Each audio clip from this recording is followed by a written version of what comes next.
At a local T-Mobile, Mario's poking around with pictures on the phone displays, and Swag, who's also working there, joins in the fun. Chris calls out his partner to stop slacking off and sell phones to the customers. He manages to do that enough to incite jealousy into Swag, who he believes he will earn Employee of the Month. Desperate, he offers the Paisano a worldwide data plan, as one of his schemes to overthrow Chris's chance on netting the title.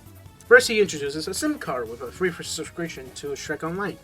Easily get his attention, but declines that he only wants to make international calls. Chris has sold another phone to Luigi with an advanced flight mode, so Swag brings a retro model that's just a payphone with a dancing engineer. Then Chris sells another one to SMG4, who gladly promotes the Ogre MAMO as if it's a real sponsorship. Begnagrad brags to his buddy he will get the promotion, damaging Swag's ego, which forces him to make one final offer. A military-grade phone that does just what Mario needs. But rather differently, Mario takes it and uses the thing to order pizza straight from Italy, causing the military to raid a local pizza shop, something that would have been more accepted 80 years ago.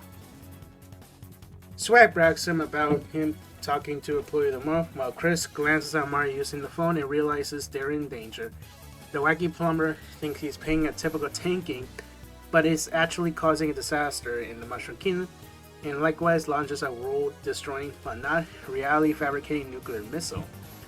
In order to stop, they reveal their secret weapon, an iron suit running on mobile data.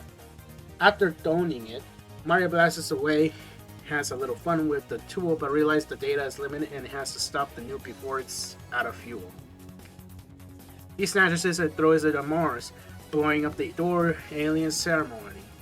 Mario is out of data and crashes into the planet. Witness the giant door open near getting consumed into darkness. He figures out the suit has a built-in phone data intergalactic coverage and calls Luigi to swoop in with his Gundam and save his skin. As they head back to Earth, Luigi asks if he renew his data plan. The whole point Mario went to the store in the first place, and he shouts in frustration. Please be aware of the dangers of upselling people. 9 out of 10, a simple starter shitpost to ring in the new year. The humor is pretty great, visuals get the job done. Characters are portrayed well. The second half has some nice action, and I can't get enough of the sponsorship joke. One thing that bothers me is Chris scolding Mario for using the military phone, but not Swag for giving it to him in the first place, as they're both responsible for the incident. Especially if you consider all the nonsense by his brother-in-arms CC. Also knowing that they switch jobs every other season, it's likely neither of them will get Employee of the Month afterwards. This is still a funny portrayal of phone shops and employees offering data plans, when we all need is to make calls, text, and watch videos. Maybe even play a game or two, but that's as far as we go. On to the next episode.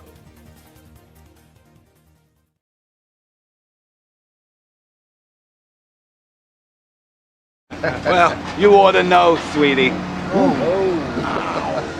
What'd you say? You ought to know, sweetie. We're just breaking balls.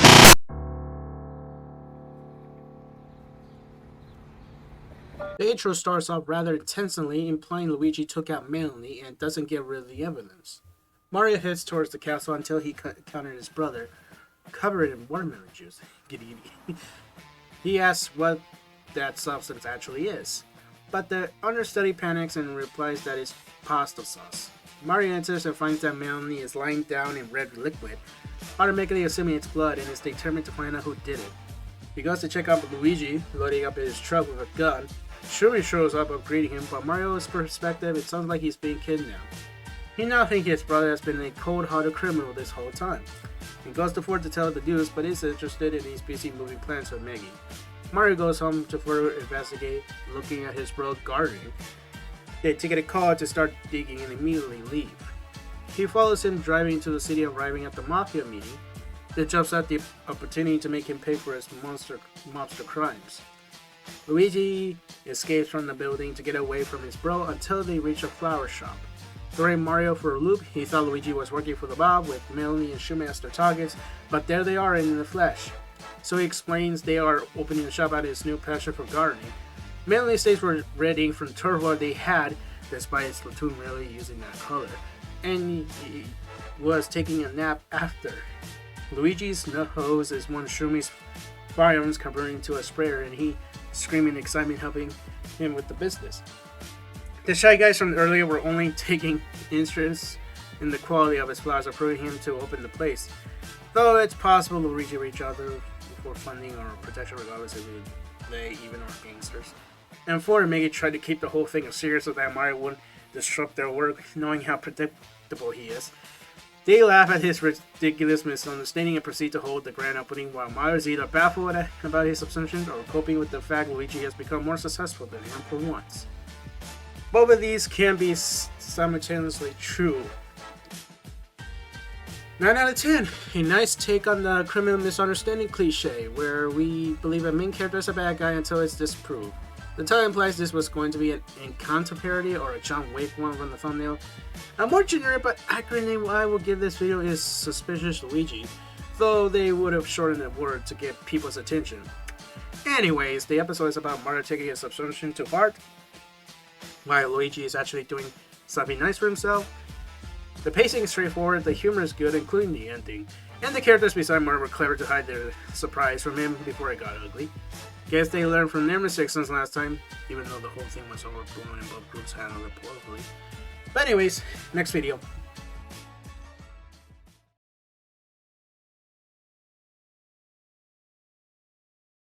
You're going on a diet, all of you. Diet? Oh, princess, anything but that! Help me out, would you?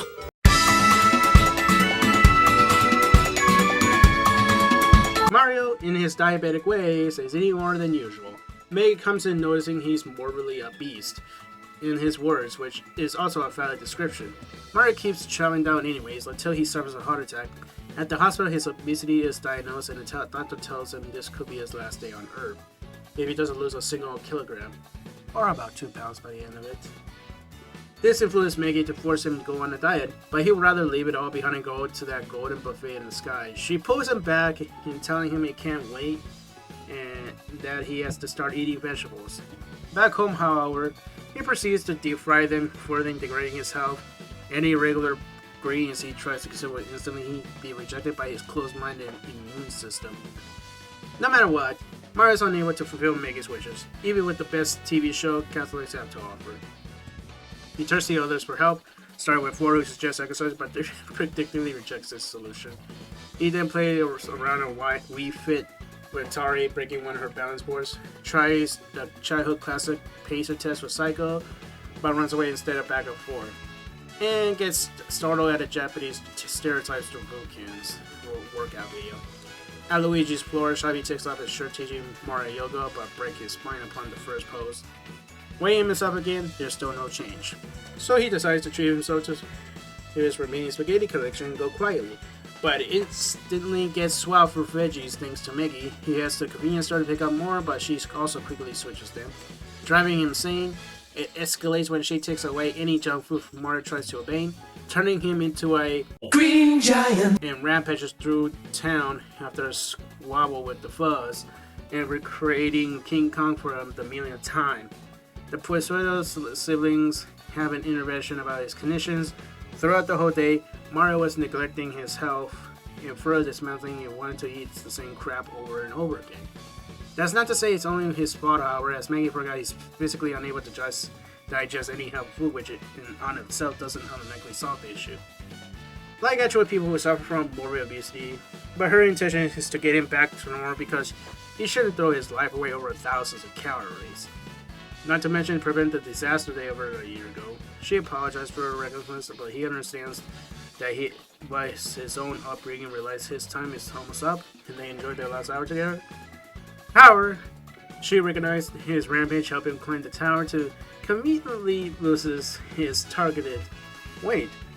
One more weigh-in later, Mario gets to jump another day in to celebrate hooray for unintended fitness. 9 out of 10, the goofball strikes again with a banger episode. This addresses Mario's dietary habit, an obvious trait of his throughout the years. As all those cars finally catch up to him, he puts them both of them in a position where neither of them had the right answer. Mario preventing himself from unnecessary treatment, and Maggie being close-minded, offering only one solution. Ergo, their ideologies are flawed, but they explain their issues and humorously resolve them through conveniences. It's an everyday message tackled nicely with a satirical layer. It's pretty straightforward. The pacing is a little too long, but the jokes and characters make up for it. And if Mario chooses to take care of his body from now on, let's hope he learns what metabolism is. Let's see what else these two are up to.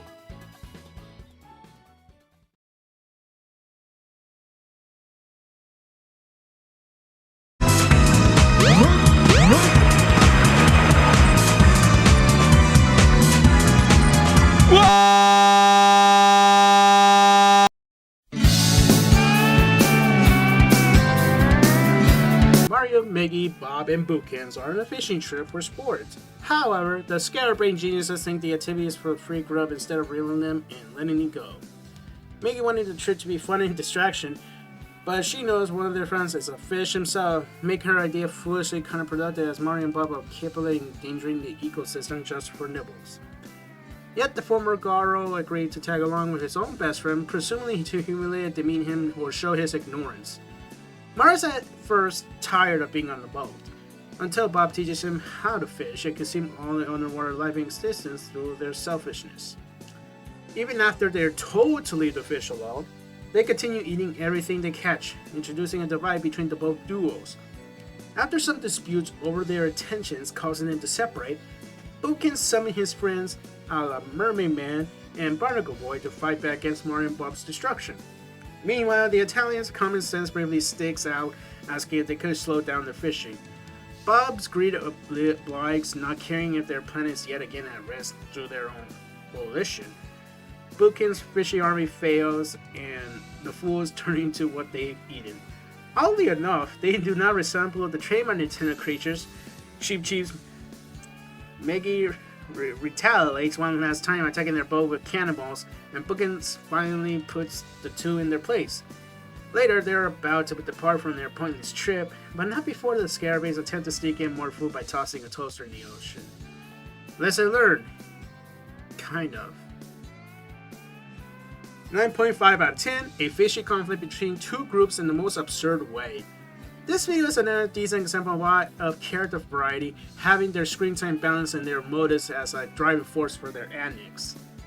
The pacing is pretty good, jokes are more hilarious here, and their reasons for conflict are understandable, and as if this was about hunting instead of fishing.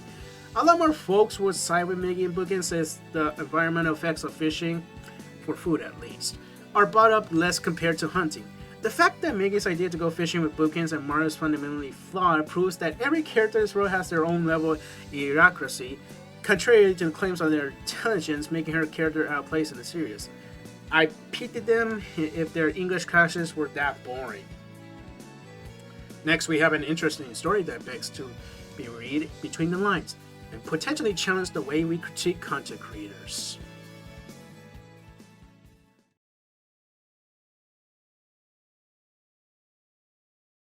Are you happy? I'm never happy.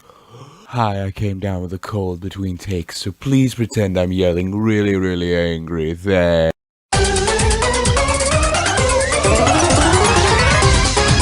SMG4, having his confidence back, returns to streaming, while on the flip side, Ford watches it unimpressed at first but changes his attitude the second he feels skyrocketed. After he receives donation from a familiar name, it urges the jealous meme lord to take a look. 3's donator shows up on a whim, who happens to be none other than Mr. Yeast, who offers him a future collab. Or wanted to be around the internet sensation, he asked 3 if he could assist the video. However, this only results in him shooting it instead of participating in it. Yeast announces a challenge where Mario has to cook pasta in a runaway plane and completes it as it crashes. 4 asks Yeast if he could do a collab with Nick next time, but declines and flies off. This, along with 3's rising success in their version of YouTube, upsets the Guardian, believing his glory days as a creator are over. But he desperately tries to earn them back through any means necessary by kidnapping Toad, starting with Frankie and later on forcing them to make gameplay videos through slave labor. Like actual channels that do that sort of thing, only give them brief success and decline rather fast as the subscribers use tank. While I play Shrek Online, 3 senses a disturbance, realizing 4 scheme for relevance, he decides to set things straight by exposing his operation, destroying his reputation with their reality. Later, 4 lies in regretted with his career in the toilet, and 3 arrive to check up on him.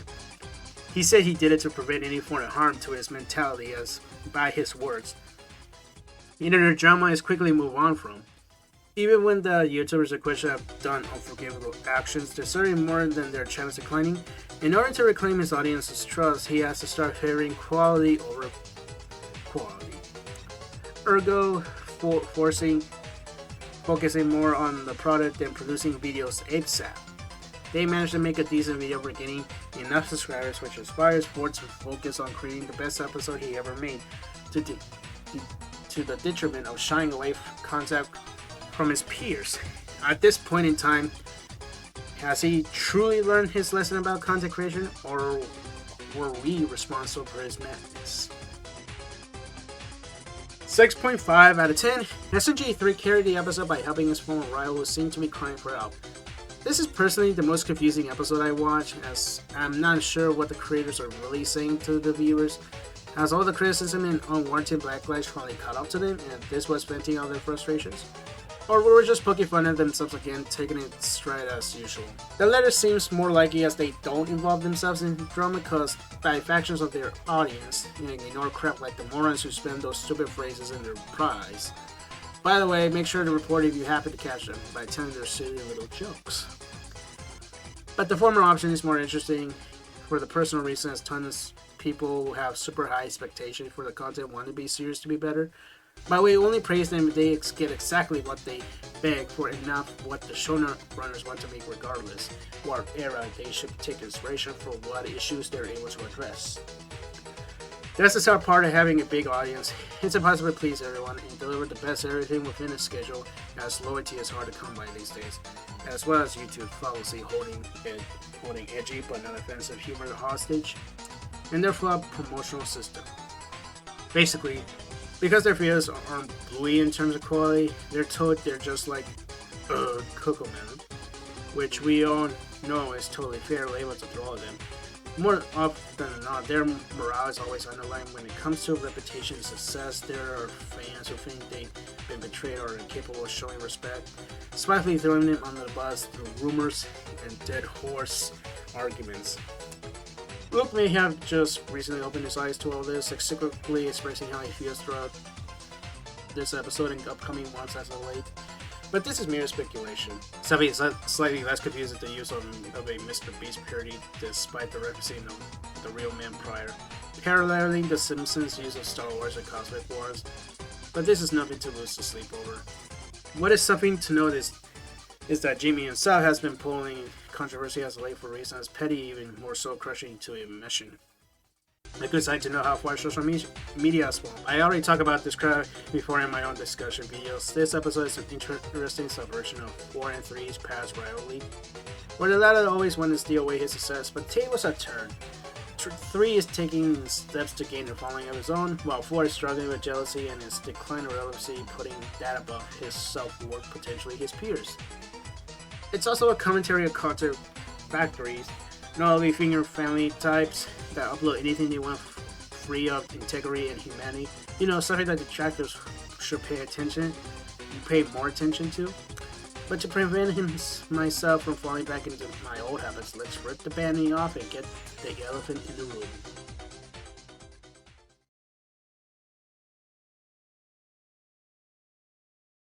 Rumor has it that the previous occupant of this habitat did disappear. Under mysterious circumstances. Ugh. He was transferred to Toledo. Toledo? Ohio!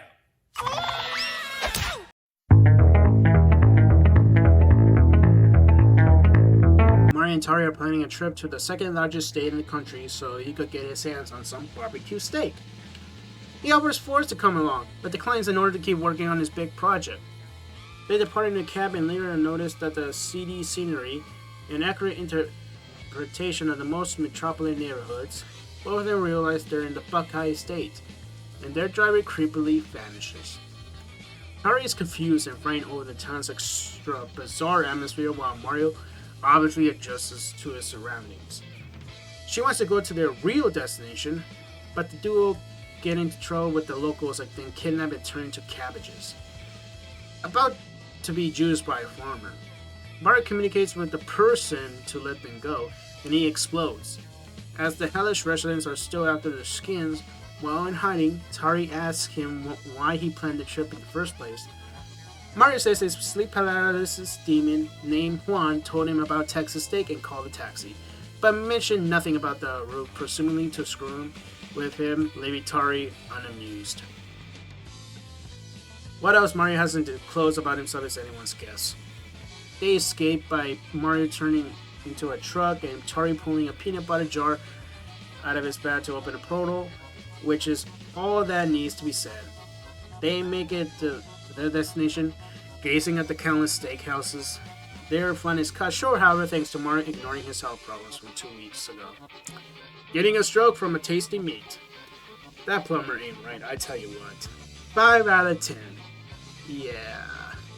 It's a mediocre video since Mario's character is stale, being mostly numb to the situation, and obviously Tari's is the much better character here. The title and setting of the video is actually a problem since the meme hasn't aged well thanks to the current events of the stupid TikTok users. I've already gone over this in my video talking about this drama, but here's the Cliff Notes version. Weeks ago, a train derailed in Ohio, causing a chemical disaster, making the residents evacuate for a while. They returned home, but the area still might be unsafe, and the news was heavily underreported for environmental crisis. Also, since this has already a meme before then, of course terminally online kids will quote it not knowing or caring about what just happened. The English decided to make a video on it, likely unaware of the incident, and got treated like garbage for uploading the thing. But there are no references to the real-life disaster, because Australians are supposed to make American news their #1 priority, right? I don't have to put 2 and 2 together to understand they weren't making fun of the people affected in Ohio, nor does this have anything to do with the quality of the current episodes. So if you think I'm apologizing on their behalf for disapproving their taking advantage of an unfortunate accident and making excuses for the video, leave. sad to see this happen yet again, like that time Officer May came out. If South Park or Family Guy made an episode about stuff like this, nobody will really care in comparison. I argue these people are more toxic than the explosion, to be honest, and I might as well end this review right now for saying that.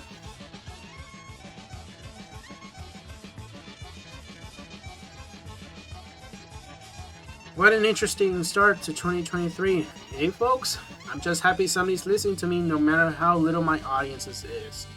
Hope your year is going well, and thanks for taking the time to watch my other videos. Stay safe as always, and peace out.